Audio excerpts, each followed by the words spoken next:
ಇನ್ನೇನು big boss final ಕ್ಷಣಘಟನೆ ಶುರುವಾಗಿದೆ. ಈಗ ನಮ್ಮ ಜೊತೆ ಇದ್ದಾರೆ ಖ್ಯಾತ ಹೋರಾಟಗಾರರಾದ ಅಂಬೇಡ್ಕರ್ ಸೇನೆಯ ಹಾಗೂ ನಿರ್ಮಾಪಕ ನಿರ್ದೇಶಕರು ಆದಂಥ ಪಿ ಮೂರ್ತಿ ಅವರು. ಬನ್ನಿ ಅವ್ರ ಜೊತೆ ಮಾತಾಡೋಣ. ಸರ್, ಈಗ ಆಲ್ರೆಡಿ ಸಾಕಷ್ಟು ಹೆಸರು ಮಾಡಿರೋ ಅಂತ ಗಿಲ್ಲಿ ಹಾಸ್ಯ ನಟ ಅಂತ ಹೇಳ್ತಾರೆ. ಹಾಗೆ ಈಗ ಬಿಗ್ ಬಾಸ್ 12ರ ಸ್ಪರ್ಧಿ. ಎಲ್ಲ ಕಡೆ ಗಿಲ್ಲಿ ಗಿಲ್ಲಿ ಗಿಲ್ಲಿ ಗಿಲ್ಲಿ ಈಗ ಸಾಕಷ್ಟು ಹೆಸರುಗಳನ್ನ ಕೇಳಿರ್ತೀರ. ಸಾಕಷ್ಟು ವೈರಲ್ ಆಗ್ತಾರೋ ಹೆಸರು ಅಂದ್ರೆ ಅದು ಗಿಲ್ಲಿ. ಎಲ್ಲ ಹೇಳ್ತಿದ್ದಾರೆ ಫಿಕ್ಸ್, ಗಿಲ್ಲಿ ಗೆಲ್ಲೋದೇ ಫಿಕ್ಸ್ ಅಂತ ಹೇಳ್ತಿದ್ದಾರೆ. ಮತ್ತೆ ಒಂದು ಖಾಸಗಿ ಸಂಸ್ಥೆಯಿಂದ ಕೂಡ ಪ್ರೂವ್ ಆಗಿರುವಂಥದ್ದು ಗಿಲ್ಲಿಗೆ ವೋಟ್ ಜಾಸ್ತಿ ಬಂದಿದೆ, ಹಾಗಾಗಿ ಗಿಲ್ಲಿ ಗೆಲ್ಲೋದು ಫಿಕ್ಸ್ ಅಂತ. ಏನ್ ಹೇಳ್ತೀರಾ ಸರ್? ಇಲ್ಲ, ನನಗಂತೂ ಖಂಡಿತ ತುಂಬಾ ಖುಷಿ ಇದೆ. ಯಾಕಂತ ಹೇಳಿದ್ರೆ ಗಿಲ್ಲಿ ನಟ ಒಂದು ಅದ್ಭುತ ಕಲಾವಿದ.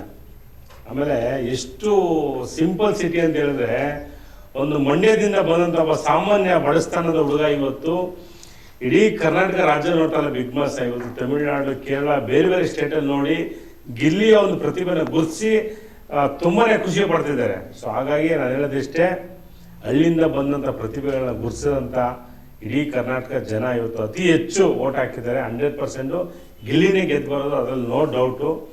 ಜೊತೆಗೆ ನಾವು ಗಿಲ್ಲಿನ ಹಲವಾರು ಸರಿ ನಾನು ನೋಡಿದ್ದೀನಿ, ಮಾತಾಡ್ಸಿದ್ದೀನಿ.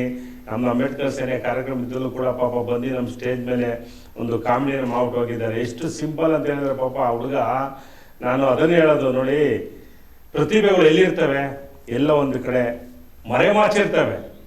ಕಲಾವಿದರುಗಳು ಇವತ್ತು ನಮ್ಮ ಇಂಡಸ್ಟ್ರಿಯಲ್ಲಿ ಬಂದ್ಬಿಟ್ಟು ಇವತ್ತು ಅವ್ರು ಬಾಂಬೆಲಿ ದುಡ್ಡು ಕೊಟ್ಟು ಕಟ್ಸೋ ಕಲಾವಿದನ, ನಮ್ಮ ಕನ್ನಡಿಗರು ಎಷ್ಟೋ ಜನ ಒಳ್ಳೊಳ್ಳೆ ಕಲಾವಿದರಿದ್ದಾರೆ. ಸೊ ಹಾಗಾಗಿ ಗಿಲ್ಲಿ ಒಂದು ಅದ್ಭುತ ನಟ, ಅದ್ಭುತ ಕಲಾವಿದ, ಹಾಸ್ಯ ಕಲಾವಿದ. ಅದರಲ್ಲೂ ಇವತ್ತು ಬಿಗ್ ಬಾಸ್ ಏನಾದರೂ ಅಷ್ಟೊಂದು TRP ಬಂದಿದೆ, ಜನ ಖುಷಿಯಾಗಿ ನೋಡ್ತಾರೆ ಅಂತ ಹೇಳಿದ್ರೆ ಅದಕ್ಕೆ ಕಾರಣನೇ ನಮ್ಮ ಗಿಲ್ಲಿ. ಆಯ್ತಾ? ಗಿಲ್ಲಿ ನಟ ಅದ್ಭುತ ಒಂದು ಹಾಸ್ಯ ಕಲಾವಿದ. 100% ನ್ಯಾಯಬದ್ಧವಾಗಿ ಗಿಲ್ಲಿನೇ ಗೆದ್ದು ಬರಬೇಕು. 100% ಗಿಲ್ಲಿನೇ ಗೆದ್ದು ಬರೋದು. ಈಗ ಒಂದು ಬಡ ರೈತ ಕುಟುಂಬದಿಂದ ಬಂದಂತವ್ರು ಗಿಲ್ಲಿ. ನಾವು ನೋಡ್ದಾಗೆ ಅವರು ಒಂದು ಕ್ಯಾರೆಕ್ಟರ್ ಮಾಡೋದಿಕ್ಕಿರ್ಬೋದು ಅಥವಾ ಒಂದು ಶೋಗಳಿಗೆ ಬರೋದಿಕ್ಕಿರ್ಬೋದು, ಸಾಕಷ್ಟು ಕಷ್ಟಗಳನ್ನ ಪಟ್ಟಿದ್ದಾರೆ. ಅದ್ರಲ್ಲೂ ಒಂದು ಗಂಡು ಹುಡುಗ, ಬಡ ರೈತ ಕುಟುಂಬದ ಹುಡುಗ ಇಂಡಸ್ಟ್ರಿಲ್ ಬರ್ಬೇಕು, ಒಂದಷ್ಟು ಹೆಸರು ಮಾಡ್ಬೇಕು ಅಂದ್ರೆ ಸಾಧಾರಣ ಅಲ್ವೇ ಅಲ್ಲ.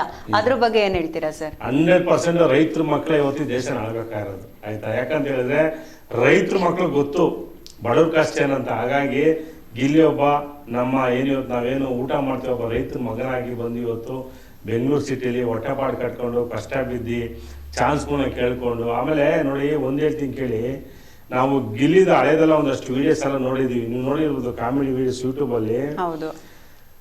ಒಂದೇ ಸ್ಕ್ರಿಪ್ಟ್ ಅಲ್ಲಿ 2.5 ಅವರ್ ಡೈಲಾಗ್ ಕೊಡದಿ ಆ ಒಂದು ಜನಗಳನ್ನ ಒಂದು ಆಕರ್ಷಣೆ ಮಾಡ್ತಾರಲ್ಲ, ಆ ತರ ಒಂದು ಶಕ್ತಿ ಬಹುಶಃ ಯಾರಿಗೂ ಬರಕ್ ಸಾಧ್ಯ ಇಲ್ಲ. ಹಾಗಾಗಿ ಬಡವ್ರ ಮಕ್ಳು ಗೆಲ್ಬೇಕು, ರೈತರ ಮಕ್ಳು ಗೆಲ್ಬೇಕು. ಮತ್ತೆ ಬಿಗ್ ಬಾಸ್ ಅಲ್ಲಿ ಹಲವಾರು ಜನ ಕಂಟೆಸ್ಟೆಂಟ್ ಇದ್ದಾರೆ, ಎಲ್ಲರಿಗೂ ಒಳ್ಳೇದಾಗಲಿ. ಅಂದ್ರೆ ವಿನ್ನರ್ ಮಾತ್ರ ನಮ್ ಗಿಲ್ಲಿನೇ ಆಗ್ಬೇಕು. ಅಶ್ವಿನಿ ವಾಯ್ಸ್ ಆಫ್ ಗಿಲ್ಲಿ ಅನ್ನೋದು ತುಂಬಾ ಇದಾಗಿದೆ. ಕೆಲವರು ಬಂದು ಅಶ್ವಿನಿ ಪರವಾಗಿ, ಅಂದ್ರೆ ಅಶ್ವಿನಿ ಗೌಡ ಪರವಾಗಿ ಒಂದಷ್ಟು ಮಾರ್ಕೆಟಿಂಗ್ ಸ್ಟಾರ್ಟ್ ಮಾಡಿದ್ದಾರೆ, ಒಂದಷ್ಟು ಪ್ರಚಾರಗಳನ್ನ ಮಾಡ್ತಿದ್ದಾರೆ. ಅದೇ ರೀತಿ ಗಿಲ್ಲಿ ಕಡೆಯವರು ಕೂಡ ಹಳ್ಳಿಲಿರ್ಬೋದು, ಹಸು ಮೇಲೆ ಚಿತ್ರ ಬರೆಯೋದಿರ್ಬೋದು, ಅಥವಾ ಕೆಲವೊಂದಷ್ಟು ಏನು ಟ್ರಾನ್ಸ್ಜೆಂಡರ್ ಇರೋದು ದೃಷ್ಟಿ ತೆಗೆಯೋದಿರ್ಬೋದು, ಕೆಲವೊಂದು ಕಡೆ ಆಟೋ ಮೇಲೆ, ಲಾರಿ ಮೇಲೆ, ಹಾಗೆ ಒಂದಷ್ಟು ಕಡೆ ಸ್ಟಿಕ್ಕರ್ನ ಹಾಕಿ ಪ್ರಚಾರಗಳನ್ನ ಮಾಡ್ತಾ ಇದ್ದಾರೆ. ಇತಿಹಾಸದಲ್ಲಿ ಈ ತರ ಗಿಲ್ಲಿ ಕ್ರೇಜ್ ನ ನಾವು ಯಾವ ಹೀರೋಗೂ ನೋಡಕ್ ಸಾಧ್ಯನೇ ಇಲ್ಲ. ಗಿಲ್ಲಿಗೆ ಪ್ರತಿಯೊಬ್ರು ದೊಡ್ಡ ದೊಡ್ಡ ನಮ್ಮ ಶಿವಣ್ಣವ್ರು ನೋಡಿ, ಇಲ್ಲ ಗಿಲ್ಲಿನೇ ಪಕ್ಕ ಗೆಲ್ಲದ ಅಂತ ಹೇಳಿದ್ರೆ ಅಂತ ಒಂದು ಕ್ರೇಜು 100% ನಾವು ನೋಡಕ್ ಸಾಧ್ಯ ಇಲ್ಲ. ಆಮೇಲೆ ನೋಡಿ, ಇದು ಒಂದು ಆಟ, ಬಿಗ್ ಬಾಸ್ ಅನ್ನೋದು ಒಂದು ಪ್ಲಾಟ್ಫಾರ್ಮ್. ಆಯ್ತಾ? ಇದೇನು ಹೇಳ್ಬೇಕಂದ್ರೆ ದೊಡ್ಡ ಇದಲ್ಲ, ಬಟ್ ಏನಂದ್ರೆ ತಮ್ಮ ಕಲೆನ ಗುರ್ಸ್ಕೊಳಕ್ಕೆ ಒಂದು ಪ್ಲಾಟ್ಫಾರ್ಮ್ ಕೊಟ್ಟಿದ್ದಾರೆ ಬಿಗ್ ಬಾಸ್. ನಮ್ಮ ಸುದೀಪ್ ಸರ್ ಆಂಕರಿಂಗ್ ಮಾಡಿದ್ದಾರೆ, ಅದ್ಭುತವಾಗಿ ಆಂಕರಿಂಗ್ ಮಾಡಿದ್ದಾರೆ. ಅಲ್ಲಿ ತಮ್ಮ ಶಕ್ತಿ ಸಾಮರ್ಥ್ಯಗಳನ್ನ ತೋರಿಸ್ಕೊಳ್ತಾರೆ. ಅದನ್ನ ಇಷ್ಟಪಡಿದವರು ಜನ ಡಿಸೈಡ್ ಮಾಡ್ತಾರೆ. ಈಗ ಅಶ್ವಿನಿ ಗೆಲ್ಬೇಕಾ, ಗಿಲ್ಲಿ ನಟ ಗೆಲ್ಬೇಕಾ ಅಂತ ಡಿಸೈಡ್ ಮಾಡೋರು ನೀವು ನಾವಲ್ಲ, ಜನ ಡಿಸೈಡ್ ಮಾಡಬೇಕು, ಜನ ಓಟ್ ಹಾಕ್ಬೇಕು. ಇವತ್ತು ಎಲ್ಲ 99% ಅಲ್ಲ 2000% ಗಿಲ್ಲಿ ಪರ ಜನ ಇದ್ದಾರೆ. ಯಾಕಂದ್ರೆ ಗಿಲ್ಲಿ ಒಬ್ಬ ರೈತ ಮಗನಾಗಿ ಅವ್ರು ಮಾಡೋಂಥ ಆಟಗಳೆಲ್ಲ ಒಂದು ಕ್ಯಾಶುವಲ್ ಆಗಿರ್ತದೆ. ಎಲ್ಲೋ ಅವನು ಡ್ರಾಮಾ ಮಾಡ್ತಾನೆ ಅನ್ಸಲ್ಲ. ಡ್ರಾಮಾ ಮಾಡೋರೆಲ್ಲ ನಾವು ನೋಡಿದೀವಿ ಅಲ್ಲ, ಆಲ್ರೆಡಿ ಡ್ರಾಮಾ ಮಾಡೋರೆಲ್ಲ ಸ್ವಲ್ಪ ಜನ ಮನೆಗೆ ಹೋಗ್ಬಿಟ್ಟಿದ್ದಾರೆ. ಬಟ್ ನ್ಯಾಚುರಲ್ ಆಗಿ ಆಟ ಆಡಿದ್ದಾನೆ, ನ್ಯಾಚುರಲ್ ಆಗಿ ಮಾತಾಡ್ತಾನೆ. ಮತ್ತೆ ನಮ್ಮ ಮಂಡ್ಯದ ಸೊಗಡು ಭಾಷೆ ಇದೆ ಅಲ್ವಾ, ತುಂಬ ಅದ್ಭುತವಾಗಿ ಮಾತಾಡಿಕೊಂಡು ಜನಗಳನ್ನ ಇಷ್ಟಪಟ್ಟು ನಗಿಸಿ ಖುಷಿಪಟ್ಟು ಬಿಗ್ ಬಾಸ್ ಅಲ್ಲಿ ಒಳ್ಳೆ ಇವತ್ತು ಬಿಗ್ ಬಾಸ್ಗೆ ಒಂದು ಮೆರಗು ಕೊಟ್ಟಿದೆ ಅಂತ ಹೇಳಿದ್ರೆ ಅದು ನಮ್ಮ ಗಿಲ್ಲಿ ನಟನಿಂದ. ಈಗ ಅವರು ಹೊರಗಡೆ ಸಿನಿಮಾದಲ್ಲಿ ಮಾಡ್ಬೇಕಾದ್ರೆ ಇರ್ಬೋದು ಅಥವಾ ರಿಯಾಲಿಟಿ ಶೋಗಳಲ್ಲಿ ಮಾಡ್ಬೇಕಾದ್ರೆ ಇರ್ಬೋದು, ಒಂದಷ್ಟು ಹೆಸರುಗಳನ್ನ ಮಾಡಿದ್ರು, ಅಂದ್ರೆ ಕಾಮಿಡಿ ಹಾಸ್ಯ ನಟ ಅಂತಾನೆ ಮಾಡಿದ್ರು. ಆದ್ರೆ ಬಿಗ್ ಬಾಸ್ ಮನೆಗೆ ಬಂದ್ಮೇಲೆ ಸಾಕಷ್ಟು ಫೇಮಸ್ ಆಗ್ತಾರೆ. ಅಂದ್ರೆ ಬಿಗ್ ಬಾಸ್ ಮನೆಯಿಂದ ಫೇಮಸ್ ಆದ್ರ ಅಥವಾ ಬಿಗ್ ಬಾಸ್ ಇವರಿಂದ ಅಂದ್ರೆ ಗಿಲ್ಲಿ ನಟನಿಂದ ಫೇಮಸ್ ಆಯ್ತಾ? ನೋಡಿ, ನೀವು ಒಂದು ಅರ್ಥ, ಗಿಲ್ಲಿ ನಟ ಬಿಗ್ ಬಾಸ್ ಹೋಗಿ ಫೇಮಸ್ ಆಗಿರೋದಲ್ಲ, ಬಿಗ್ ಬಾಸ್ ಹೋಗಿದ್ದ ಮುಂಚೆನೆ ಯಾವುದೇ ಸ್ಟೇಜಲ್ಲಿ ಹೋದ್ರು ಗಿಲ್ಲಿ ಬಂದ ಅಂತಂದ್ರೆ ಜನ ಆ ಥರ ಕ್ರೌಡಲ್ಲಿ ಕೂಗಾಡೋರು, ಪಾಪ ಗಿಲ್ಲಿನ ತಬ್ಕೊಳ್ಳೋರು, ಫೋಟೋ ಇಡ್ಸ್ಕೊಳ್ಳೋರು, ಸೆಲ್ಫಿ ಇಡ್ಸ್ಕೊಳ್ಳೋರು. ಬಟ್ ಬಿಗ್ ಬಾಸ್ ಬಂದಮೇಲೆ ಏನು ಅಭಿಮಾನಿಗಳವರು, ಅದಕ್ಕೆ ಲಕ್ಷಾಂತರ ಕೋಟ್ಯಾಂತರ ಜನ ಅಭಿಮಾನಿಗಳಾಗ್ಬಿಟ್ರು, ಆಯಿತಾ.